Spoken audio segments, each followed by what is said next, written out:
저는 오늘 사기 자체보다 조심해야 할 사람을 어떻게 구별할 것인가에 대해 이야기하고자 합니다. 사기는 사건이지만 그 이전에는 반드시 사람이 있습니다. 그리고 그 사람을 어떻게 바라보느냐에 따라 결과는 크게 달라집니다. 첫 번째, 제가 경험하고 또 주변 사례를 들어보면 조심해야 할 사람과의 관계는 대부분 술자리에서 시작되는 경우가 많습니다. 처음에는 가볍습니다. 한잔 하시죠. 편하게 이야기나 합시다로 시작합니다. 공식적인 미팅이 아니라 사적인 만남처럼 분위기를 만듭니다. 그리고 그 자리에서 중요한 특징이 하나 나타납니다. 바로 술값을 그 사람이 먼저 계산한다는 점입니다. 사람은 여기서 무의식적으로 신호를 받습니다. 이 사람은 여유 있는 사람이다. 이 사람은 계산적이지 않다. 나보다 한 수 위에 있는 사람일지도 모른다. 라는 인상을 받습니다. 술값을 냈다는 단순한 행동 하나가 성공, 여유, 신뢰라는 이미지로 자동 연결되는 것입니다. 또 술자리는 판단을 흐리게 하죠. 알코올 때문이기도 하지만 더 큰 이유는 분위기입니다. 술자리는 사람을 느슨하게 만들고 질문을 줄이며 경계를 예의 없게 느끼도록 만듭니다. 원래라면 계약서에서 물어볼 질문을 이런 자리에서 묻기는 좀 그렇지 하고 넘기게 됩니다. 또 하나 중요한 점이 있습니다. 술자리에서는 상대가 성공한 사람처럼 보이기 매우 쉽다는 거죠. 비싼 차 이야기, 넓은 집 이야기, 바쁜 일정 이야기. 술 기운이 도는 상태에서는 이 모든 이야기가 자랑이 아니라 사실 확인처럼 받아들여집니다. 그 사람은 이미 분위기에 설득된 상태이기 때문에 그 말이 맞는지 따져볼 에너지를 쓰지 않습니다. 제 경험상 저는 개인적으로 이렇게 생각합니다. 술을 마시지 않기만 해도 사기꾼의 절반은 걸러낼 수 있다고 말이죠. 왜냐하면 정말로 구조와 내용으로 설득해야 하는 사람은 술이 없어도 이야기할 수 있습니다. 반대로 술이 있어야 말이 잘 풀리고 분위기가 있어야 결정이 나오는 제안이라면 그 제안은 이미 조심해야 할 신호를 보내고 있는 것입니다. 술자리를 거부하면 상대의 태도가 달라지는 경우도 많습니다. 갑자기 연락이 줄거나. 두 번째 유형은 직장 모임이나 지인 모임에서 먼저 자신을 성공한 사람으로 보이게 만듭니다. 이것도 마찬가지로 처음부터 거래 이야기를 하지 않습니다. 대신 모임 안에서 자연스럽게 중심에 섭니다. 점심을 한번 사고 커피나 간식을 사오고 분위기를 주도합니다. 이때 중요한 건 금액이 아닙니다. 공짜로 챙겨주는 사람이라는 이미지를 만드는 것입니다. 그리고 그 다음 단계가 자기 자랑입니다. 노골적이기보다는 흘리듯이 떠듭니다. 자기가 아는 정보, 겪어본 거래, 다녀온 곳, 소유한 것들 이야기입니다. 입고 있는 옷이 그렇고 타는 차가 그렇고 사는 집 이야기가 자연스럽게 섞입니다. 이 이야기들의 목적은 하나입니다. 나는 이 정도 레벨의 사람이라는 것을 인식을 심는 것입니다. 여기서 중요한 포인트가 이 사람은 정보를 나열하지 않습니다. 대신 분위기를 만듭니다. 이 사람은 나와 다른 급이다 라는 느낌을 자연스럽게 퍼뜨립니다. 이렇게 되면 듣는 사람은 이 사람이 하는 말을 검증하기보다 이 사람을 기준으로 판단하게 됩니다.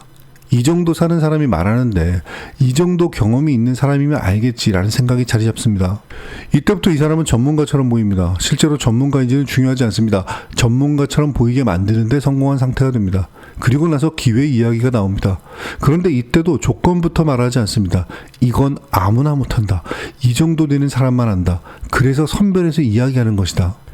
기회는 좋아 보여서가 아니라 이 사람이 대단해 보여서 좋아 보이기 시작합니다. 이 유형이 위험한 이유는 분명합니다. 공짜 밥과 간식, 자기 자랑과 허세는 모든 판단을 낮추는 역할을 합니다. 질문은 줄고 거리감은 사라집니다. 결국 선택의 순간이 오면 우리는 조건을 고른 것이 아니라 그 사람의 이미지를 고른 셈이 됩니다. 그래서 저는 이 유형을 이렇게 정리합니다. 성공한 사람 역할을 먼저 연출한 뒤 그 이미지 위에서 기회를 파는 사람입니다. 간단히 말해 자신의 이익을 순순히 남에게 주는 사람은 없습니다. 가족 사이에서도 그렇습니다. 부모 자식 간에도 형제 간에도 자매 간에도 이익이 걸리면 판단은 늘 복잡해집니다. 그런데 현실에서는 고작 몇 달 알고 지낸 사람이 혹은 같은 직장에 다닌다는 이유만으로 내게만 특별한 기회를 준다고 말합니다. 이건 냉정하게 말하면 현실과 맞지 않는 이야기입니다. 우리는 이런 말에 쉽게 흔들리죠. 이건 정말 좋은 거라서요. 제가 가져가도 되는데 선생님께 드리는 겁니다. 하지만 그 말 사실이라면 먼저 가까운 가족에게 갔어야 합니다. 몇십 년 알고 지낸 사이가 내미는 기회조차 사기일 확률이 높다는 걸 우리는 이미 수많은 사례를 알고 있습니다. 그런데 하물며 얼마 알지도 못한 사람이 주는 기회라면 그 위험은 말할 필요도 없습니다.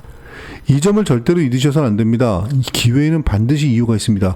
그 이유가 조건과 구조가 아니라 관계와 감정이라면 그 기회는 이미 의심의 대상입니다. 사기는 특별한 사람에게만 오지 않습니다. 사기는 언제나 당신이라서 드립니다 라는 말과 함께 옵니다. 그런데 한 가지 예외처럼 보이는 경우가 있습니다. 바로 대가 없이 기회를 건네는 것처럼 보이는 사람입니다. 그리고 이때 거의 빠지지 않고 따라붙는 말이 있습니다. 같이 해보자는 겁니다. 이 말은 혼자가 아니라는 느낌을 주고 위험을 나누는 것처럼 들리게 만듭니다. 하지만 자세히 들여다보면 이 경우 대부분은 현실적으로 이익을 포기한 사람이 아니라 이미 다른 곳에서 손해를 보고 있는 매우 외로운 사람일 가능성이 큽니다. 이 사람들은 스스로 판단하지 못한 선택으로 이미 피해를 본 상태인 경우가 많습니다. 그리고 그 불안을 견디기 어려워 자신의 선택을 정당화해줄 누군가를 필요로 합니다. 그래서 같은 기회를, 같은 선택을 다른 사람에게도 권합니다. 같이 하면 괜찮다. 혼자는 불안하지만 둘이면 버틸 수 있다는 식입니다.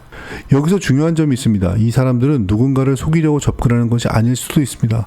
오히려 진심으로 이건 괜찮은 선택이다 라고 믿고 있을 가능성이 큽니다.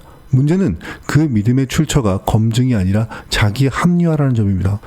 이렇게 시작된 기회는 사기의 전파자가 됩니다. 한 사람이 당한 사기가 또 다른 사람에게 전달됩니다. 의도는 선할 수 있지만 구조를 이해하지 못하면 피해는 그대로 반복됩니다. 특히 같이 해보자라는 말은 책임을 가장 흐리게 만드는 표현입니다. 시작은 같이 하지만 결과는 각자 감당하는 구조인 경우가 대부분입니다.